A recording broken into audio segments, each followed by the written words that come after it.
Hi, I'm Mark Bunker, and this is Aaron Smith-Levin, and this is Dining with the SPs. And where are we today? This is the Pour Yours Wine Bar. This is right on Cleveland Street near Cleveland and Fort Harrison. You give them your credit card, they give you this little key card. They've got 3 different wine dispensers here with about 6 or 7 wines in each dispenser case. And you just put your card in and you select which wine you want and you select how much wine you want. Voila. They've got a great variety. They also have food here. So it's a great place. It's a great place to hang out. Cheers. It's dog friendly. Really? Yeah, you know, the whole dog friendly issue is something that makes Dunedin a very popular place for people to go downtown because almost all of those restaurants are set up to be able to bring your dogs in. Right? Bring your dogs in, hang out on the patio and do whatever. You can, we bring Goliath here. He sits right here on the bench with me. That's some dog. Yes. That is a gigantic dog. Yeah. You mentioned Dunedin. There's a new property going up in Dunedin that's got some people talking. There is. We've got some stuff happening locally. So we're in Clearwater. Dunedin is the next town to the north. And there's a developer, a Scientologist developer from Mexico. His name's Moy Agami. The Agami family is pretty well known in Scientology. Moy is my age, so he's like one of the sons of the family. He's also got a twin brother. And I actually know him. I know him from, actually working with him on course. Moy and his family are the ones who developed the condo tower that Tom Cruise has a unit in. And Moy, with one of his partners, bought a whole bunch of these properties right here a couple months back. So obviously the community gets very nervous when they see Scientologists buying property. Yeah. I'm not sure that concern is justified. It's very easy for people to confuse a Scientologist buying property with the Church of Scientology buying property. Right. And it's funny. It's a funny reaction I get sometimes when I tell people they don't have a reason to be concerned about certain things. Mm-hmm. Sometimes I get a reaction of, you shouldn't say that. You shouldn't tell people not to be concerned because we want people to not let their guard down. And I agree with not letting your guard down, but I also agree with only being concerned about the right things.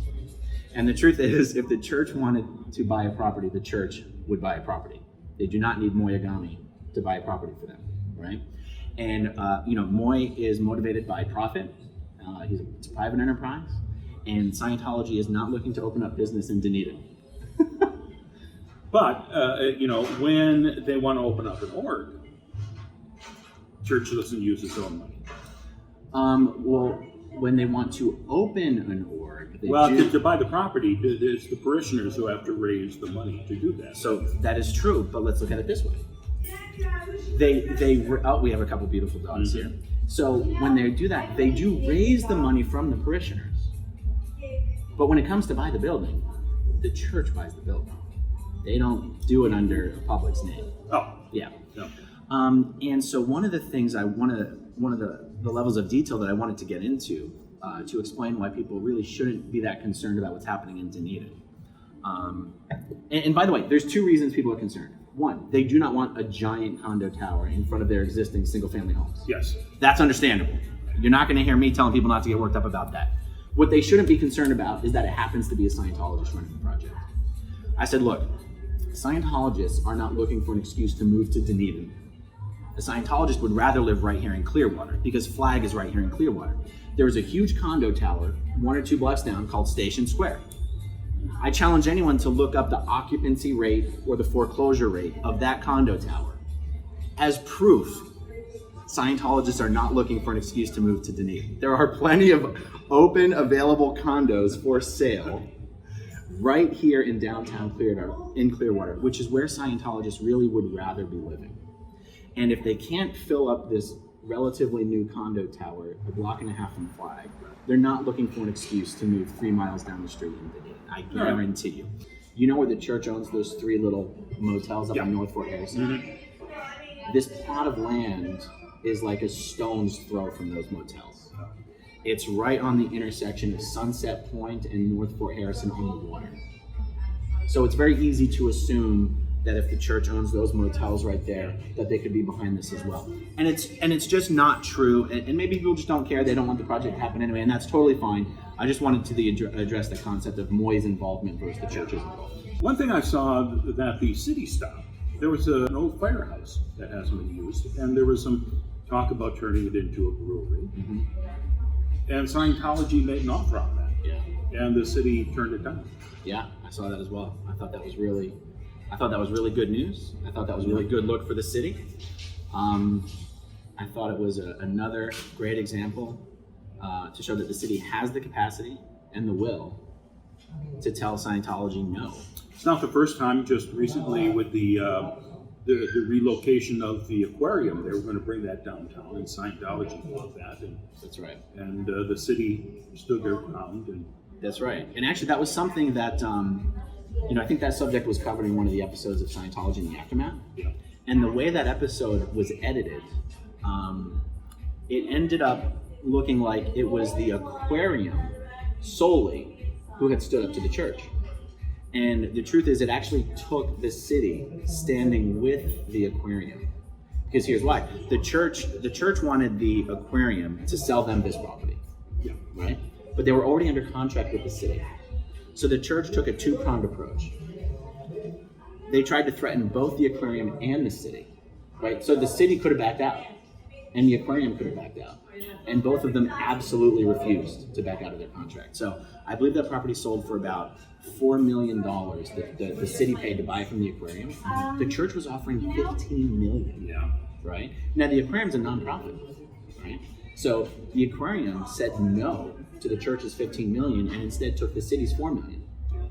But the city, actually, if you recall, the church had done a whole presentation to the city council and said to the city, if you back out of this contract, we will give you millions and millions of dollars to fully renovate all of the storefronts on Cleveland Avenue. We will build this huge movie entertainment complex with Tom Cruise over here in Clearwater. They did everything they could to incentivize the city to back out. And the city said, we're not backing out. We want this property more than we want your money. And I thought the city didn't get all of the credit that it should have got, just in the way that episode ended up being edited. I'm sure it wasn't even intentional. Right. So that's when I saw them do this thing with the firehouse. I was like, right on, showing that they can do it again. It seems like there's been this fluctuation in how the politicians here react to Scientology. Mm-hmm. Of course, when Gabe Casares was the mayor, when Scientology snuck him down, the city was pretty proactive in saying, we've got to do something about this. All the covert operations that were done against Gabe, the attempted takeover of the city, the Clearwater Sun, putting all these OSA spies in everywhere was pretty shocking at the time. And over the years, it seems like the politicians have kind of forgotten the history of the church. And sometimes it's maddening to see how far they have closed their eyes to what's actually going on here in the city. So it's good to see them actually put their foot down once in a while. Yeah. You mentioned the editing on that episode of Scientology and the Aftermath. What about the more recent two-parter on Clearwater that Leah did? It seemed like the police were not at all happy about the section of the show where I went and sat in a park and 4 police cars were called to the scene. Right. It looks like the police got a lot of guff from the public with that. They sure did. Can you tell me a little bit about the police department and the chief's reaction to that? Absolutely. When people say that the Clearwater PD are in the pocket of the church, my reaction to that tends to be a little defensive, because I know a lot of the Clearwater PD, and I know a lot of the detectives, and everyone I know in the CWPD would probably privately tell you they're huge fans of the show, and they're sick of being used as pawns, as public pawns, by the church. I'm not going to name names, obviously, but I'm just telling you this is, I'm speaking from my personal experience and from my heart on this. Sure. And so I'll tell you one thing that happened in the show that I thought was widely misunderstood. when the police officers came up to you and they already had a copy of your injunction in their hands. Yeah. I saw the reaction on Twitter and on Facebook, and a very common reaction was, "Oh my God, you're telling me these police officers walk around with a copy of a 20-year-old injunction? They obviously work for Scientology." Yeah. Well, that's not a logical conclusion, is it? No. How did they get a copy of that injunction? Well, because they got a call from Scientology, and they went and talked to the Scientologist who called them to make the complaint, and they were handed the injunction. Of course. And told how dangerous I was, and the whole buildup becomes, you shouldn't be here. You got to arrest him. He's breaking the injunction. This is clearly put in place, and the police aren't looking at the details in the injunction. It specifically says you can't picket at certain spots. Yeah. And we weren't anywhere near those spots, and no one was picketing. Yeah. So, but the police just get an injunction and go, well, there's his name in it. Mark Bunker is right there. I guess we got to do something about this. Right. It's just a tool that Scientology has been able to use for 20 years, not just against me, but against anybody who decides they want to protest Scientology. Right. People that I've never met, people who had nothing to do with the injunction. Years later, that injunction was pulled out for anyone that Scientology wanted to silence. And it does put the police department in a rough spot. I have to say, though, when I first moved back here to Clearwater in, I think, 2013, I'm not sure if we talked about this the last time, but I had rented a condo, and my neighbor was a Scientologist. And when she found out that I was a lousy, stinking SP, she told Scientology, and Scientology used that petition to try to get me evicted. And they were serious about it. The head of the condo association told me he was getting threatening calls from the lawyers. They got a copy of the injunction and all these legal threats saying that I got to be evicted. And the condo president said, no, we did a background check, he's fine. After that, attorney Dennis DeFleming, who was in that Scientology and the Aftermath program with me, he and I went to visit with the police department. We sat down with then the chief of police, who was a different chief than the one we have right now, and the city or police department attorney was there. There were a whole bunch of people, and we went in hoping to get the police department support in having the injunction dissolved. And when we got there, we were surprised to find out that Scientology had been in there 15 minutes before we got there and had their own meeting. And the police told us, we're happy. We like the injunction. We want to keep it in place because it's keeping everything quiet. So that was a little surprising. So there was no success at that No, time the police- getting any recourse. Right. The police, we were hoping would side with us in court so we could just go before the judge and the police could say, there's no need for this anymore. After the episodes that were shown on Leah's show a few months ago, the police changed their mind. That's awesome. Apparently there was enough feedback from the public, and the police were on defensive, that they called Dennis DeFleming and said, we're happy with the injunction going away now, which is great. Is that right? Yeah, which is wonderful, except I can't afford to fight it right now. And so they're basically telling you, hey, if you bring it back to court, we're going to help you with this, but you can't bring it back to court. Right. At that point. Yeah. They said we'd support you. We'll go into court and we'll say there's no need for it. But So they can't unilaterally just throw it out. They need to go to court. It apparently needs to go to court. Okay. Interesting. Right. Yeah, the court would have to dissolve it. But what they have done is pretty much over the course of many years now, even before I moved back here,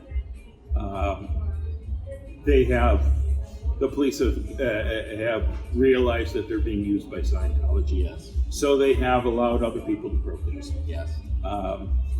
So it's kind of a toothless thing, but Scientology still will use it every opportunity they can. They sure will. Because they don't care if the police have said, this is... Yeah. I mean, they will take it as far as they can. Yeah. So just to make sure I totally get it. Yeah.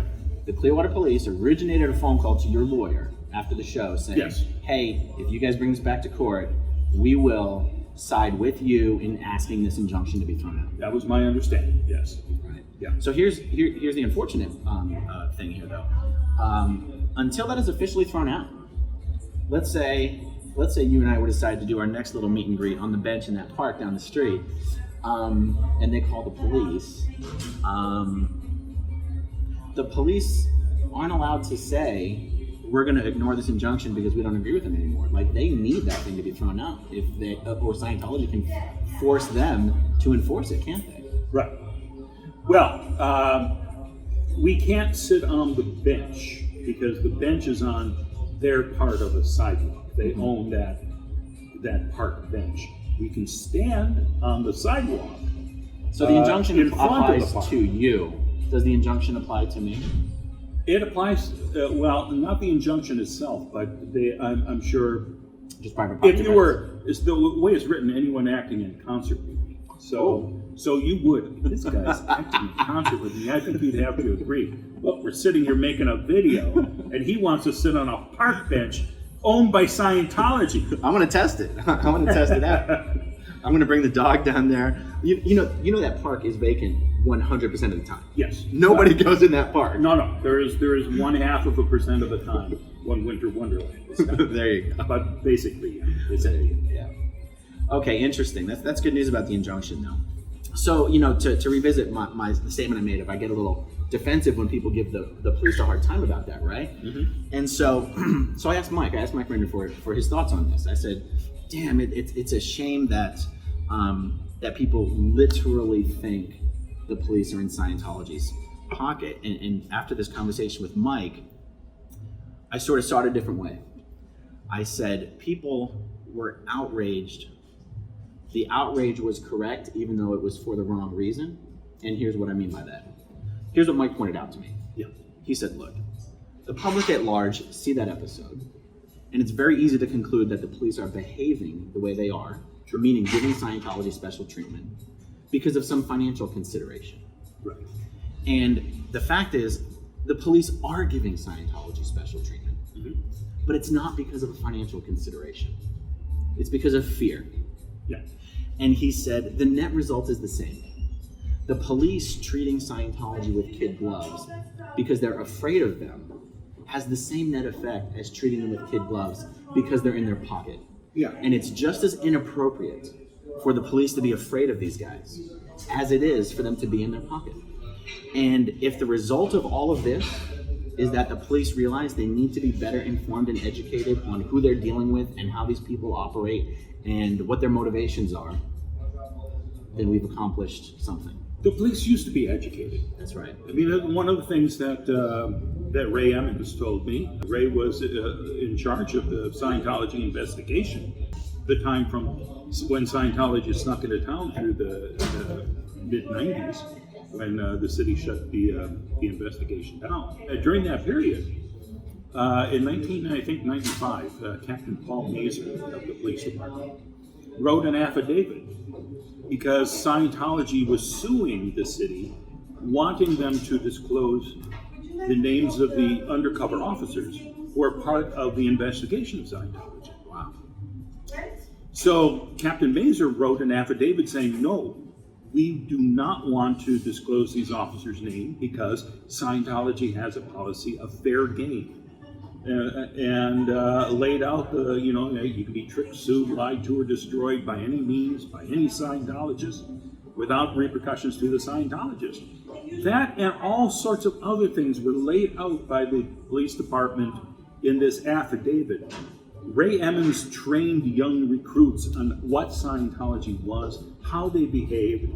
Nothing has really changed over the years, except now these new recruits don't hear about it. It's not to say that they're in the pocket, but I know that one thing that the police were unhappy with back in 2000 was when I made that short documentary called Scientology and the Clearwater Police, which I thought clearly showed some bias against us by officers who were being employed in their off-duty hours by Scientology.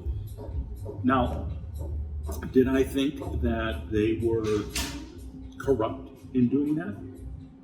No, but I think there was a corruption that came from the fact that these people who were employed by Scientology were more likely to take the easy route, and if Scientology complained about something, try to shut us down. Yeah. And it was most blatant in the hammer attack. I saw that. There were a couple German filmmakers who had come to town. They were shooting a documentary for German TV, and they're going to interview a German artist who was a Scientologist, even though he was denying he was a Scientologist. And they asked me to go along with the camera as a backup for them. So we started to leave, and a guy with a hammer comes up behind me, starts cursing, and hits the camera company. What if I smash that fucker for you? Oh, I'll smash it. You better go. I called the cops. Get the fuck out of here. Is this? Get the fuck out of here.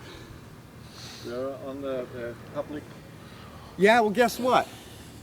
I'm on the public property too. You wanna start some shit with me? Hey. The police show up at the scene. The police officer is told about this incident and the fact that I had it on tape. He could watch it. But he looked at me and said, You work downtown with Bob Minton, don't you? I said, yes. And, all right, get out your IDs. He refused to look at the video I had shot. It took 3 other officers, including eventually a sergeant, who arrived on the scene, who actually looked at the video. The sergeant ordered Officer Kelly to do an investigation, yet Officer Kelly refused to even ask this man for an ID.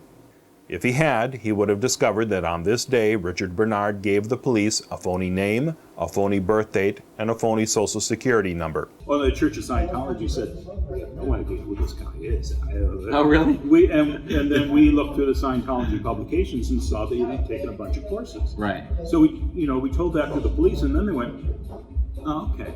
And then they went back a couple of days later and actually got the guy's ID to see that he lied about this. Right. And it's like, really? Right. Now, I remember watching that video, and one of the most frustrating parts of that video is when you're telling the police officer, he swung at me with a hammer, and the police officer goes, well, did he swing at you or did he swing at your camera? and you're like, well, is it really much different? Yeah. And they're like, well, he's just going to say he swung at the camera. Yeah. And you're like, well, make him say it. You don't have to say it for him. Yeah. Yeah. So I mean, there were a lot of instances like that where you think, okay, I mean, it's not the biggest tragedy in the world that has happened, but you can see how it's much easier to just shut us down. Yes. Than to actually consider what Scientology is really doing and how they behave. Right. And how easy it is for an organization like that to try to influence, because that's all they do, is they try to influence. They're trying to safe point Scientology. Correct. But anyway, I did think the police reaction to the aftermath show. One thing. Back when that tape came, before I put the Clearwater and the police department on the internet, I'd given a copy to Ray Emmons to look at. He took it home. Apparently, he shared it with somebody in the police department. Because I found out that before I'd even published it, the chief had gathered all the officers together and watched the video. Is that right? They were not happy about the video. So you mentioned Ray Emmons. Just to remind us, what was Ray's position?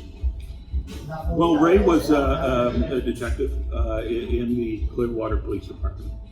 And he was, I think, one of two people in charge of investigating Scientology, Oh, okay. gathering all this information about them for decades. Okay. And I think you can still find the Ray Emmons files online to see some of what he had gathered. So is it true that when Ray was around Yeah. in the force, when new officers would join the force, they would receive or participate in an educational component with Ray about basically educating them, schooling Yes. them on what the Church of Scientology is, who they are, and how they operate. Right.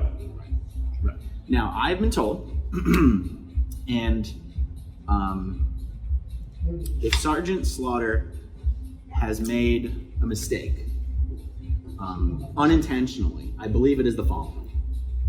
I've been told that when Sergeant Slaughter took over, for whatever reason, he got rid of that educational component.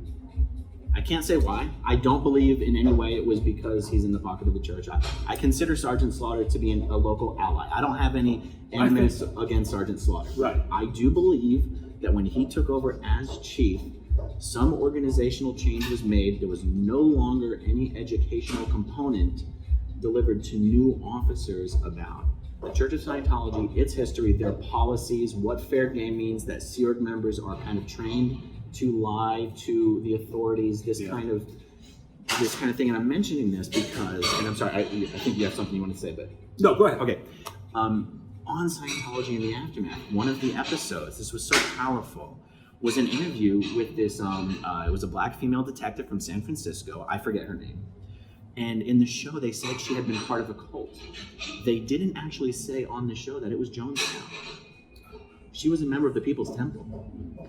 And in the show, she talks about how important it is for a police force that has a high control group, whether you want to use the word cult, whether you want to use the word high control group. When you have a high control group operating in your city, you have to understand the unique aspects of a high control group and how they operate and what their policies are. The fact that police tend not to understand exactly what Scientology is why when officers went to check on Shelley Miscavige, they did not understand how important it was to speak to her alone instead of speaking to her in front of the people who are they're responsible for her. Right? And I think if the Clearwater PD has made a mistake, it was removing the educational component that existed to educate its officers on what exactly Scientology is. Now, I'm going to say this in defense of Chief Slaughter. Okay. I believe that education component was actually stopped before he became chief. Oh, okay. I don't know that. Okay. But this is what Ray had said years earlier, that they no longer were training the young officers joining the force on what Scientology does. Fair point then. I don't know that for sure. I made a mistake. Tony Ortega had asked me. I had heard that back in 2000, Chief Slaughter, as a young officer, was kind of coordinating all the off-duty officers when they were working for Scientology in 2000, 2001. And as I had heard that secondhand from somebody. And I know the chief was not happy about that story. And I later saw the chief, and I apologize for passing that along, because he was adamant that he wasn't. He was one of the officers who worked off duty. Right. His name is listed in the video crawl at the end of my short film. But I don't believe he was in charge of that. But I can understand why he and the department would be very upset about this. It's not a good look. Yeah. But again, it's a fine example of how Scientology uses whatever they can to get their way. Yeah. I feel comfortable making this statement that if the Aftermath show, the 2 episodes where the Clearwater PD did not come off looking very good, if I had to pick one one of the best outcomes of that episode. I think there's no question in the minds of any of those officers that the church uses them as pawns in their game against the community. Sure. And I think they really do get that. Do you think they get that? Oh, yeah. I'm pretty sure that most people in the city are aware of that. Most people in the government here are aware of that. It's just nice to see somebody have the backbone. Yes. It would have been nice up until the day before we shot the interviews for Leah's two-parter on Clearwater. We did have a representative of the city who was planning to be part of our little discussion. Yeah. And it would have been so smart for Clearwater to have somebody explaining their side of this. Yeah. And I wanted that to happen. Yeah. In fact, I tried, I was suggesting. Can we say her name? You can. Well, she was a city council person at that time. She stepped down. Doreen Caudell had agreed to appear on the Aftermath show as a part of the roundtable. And just to be clear, she didn't agree to appear on the show to talk smack about Scientology. She agreed to appear on the show to represent the city of Clearwater. And then her lawyers ended up telling her bad idea. And I'm just so sick of people being giant cowards on this subject. Right. Because it's not justified. It's not necessary. Yeah, and I felt that it really would have been important for the city to have a voice on the show. Yeah. Taking the city side, explaining things like this. Yeah. So, it shouldn't have to be up to us to do it. I even tried to track down Wayne Sheeler, who was the police spokesperson during the time of the LMT in 2000-2001. And for years had been the working for the police. Before that, he was a journalist at the Clearwater Sun and knew very well how Scientology acted. And I thought now that he's retired from that, it might be possible for him to share some experiences and defend the police the way we're defending the police. It's true. We are here defending the police. But no, I couldn't get in touch with him. I even went to his house, and I even if I had, I think there still would have been a reluctance to go on camera. Yeah. I'll tell you another little interesting anecdote here. I put up a video on my channel not that long ago talking about Frank Hibbert and how Frank Hibbert, I think, is a man who has a lot of guts and is not afraid of Scientology, right? Frank was invited to appear on the show, and Frank declined, not because he was afraid. Frank had a very specific reason. He said, look, I don't really appreciate all of these things that contribute to the idea that Scientology runs this town or owns this town, and I'm not interested in contributing to a show that is going to create the impression that Scientology runs this town or owns this town because it's bullshit. And my response to that is, Frank, it's a good point. It's true. Look, what people don't know about Clearwater, because if you haven't been here, you don't know anything about this city. Our downtown is like 1% of the economic activity of the city of Clearwater, because we have our downtown section and then we have our beach. And our beach is what we're known for. Our beach is where the tourists come. That's where all the money is generated. So even though Scientology dominates downtown and it sucks and we don't like it and we'd like to change it, the truth is when you're the mayor of this town, or you're a former mayor or you're a possible future mayor, it should drive you crazy when you hear people saying that Scientology owns this town, because they don't. But my response is, Frank, come on the show and say something like that. Avoiding it doesn't help people understand that. People have more than one reason for not wanting to be on this show. And I think running away from it never solves it. Right. Yeah. Right, because when you're not there, that's when all the conspiracy theories pop up on the internet. That's right. And I think what happens is also sometimes it's just not possible to explain your entire position or your entire point of view without having a long form platform. It can take 1 to 3 hours to make yourself fully understood. Yeah. And the truth is, when these episodes of the Aftermath show, they do take hours and hours and hours of interview, and they have to edit it down to like 38 minutes of content or something like that. So I don't know that Frank would have been able to make his whole position known. Do you know what I mean? Yeah. So who knows if he made the right or wrong call there, honestly. You just never really know. Well, I think you pretty much expressed that thought within just a couple of minutes. Good point. So the show probably could have done that too. That's true. And but here's the other thing, actually. It's so easy to also be misunderstood. And here's what I mean by that. When you hear the mayor, or if you hear Frank say something like what I just said, on the one hand, it's a perfectly true statement. On the other hand, it sounds like you're giving a justification for why you don't have a problem with what Scientology has done to downtown Clearwater. And so it's sort of a little bit of a damned if you do, damned if you don't.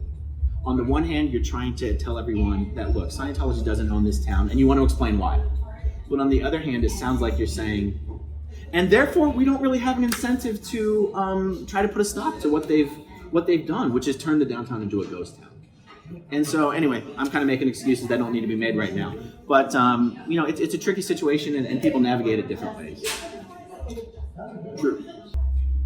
Is there anything else you want to talk about that we haven't covered? I'm sure I can think of something, but, we've got a lot more restaurants downtown that we need to eat and chat at. And hopefully we can maybe do this a weekly thing or something. That'd be good. We've covered a lot of ground here. We did. Yeah. We did. I had a lot of fun. Me too. So we'll see you next time. Come down to pour yours. Dining with the SBs.